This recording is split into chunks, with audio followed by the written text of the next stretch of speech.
30% மேற்பட்டு ஒரு வங்கி வட்டி வந்து வசூலித்தாங்க கிரெடிட் கார்டில். அது செல்லாதுன்னு கொடுத்த உத்தரவு உச்சநீதிமன்றம் வந்து மாற்றிட்டாங்க.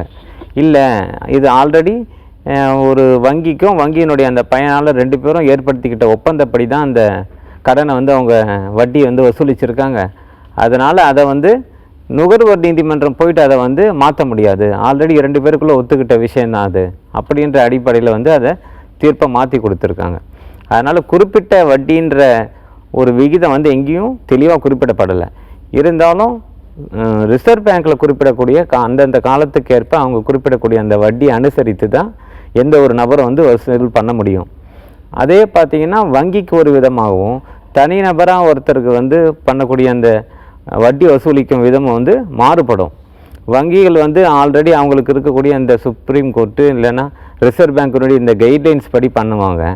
ஆனால் தனிநபராக இருக்கிறவங்க அவங்களுடைய அவசர தேவைக்காக வாங்கியிருக்கிறாங்கன்றதுனால அதில் வந்து அதிகமான ஒரு வட்டியை வந்து வசூலிக்க முயற்சி செய்வாங்க. அதுக்காக தான் அவங்க என்ன பண்ணுவாங்க, ஒரு வெத்து பேத்திரத்துலேயோ இல்லைனா ஒரு பேப்பர்லேயோ இல்லைனா ப்ரோ நோட்டு இந்த மாதிரி எல்லாத்துலேயுமே வந்து பூர்த்தி செய்யப்படாததில் கையெழுத்தை மட்டும் வாங்கி வச்சுருப்பாங்க. பின்னாடி அதை வந்து அதிகமான வட்டிக்கு வந்து அவங்க ஒத்துக்கிட்டதை அதில் ஃபில்லப் பண்ணி சட்ட நடவடிக்கை எடுப்பாங்க.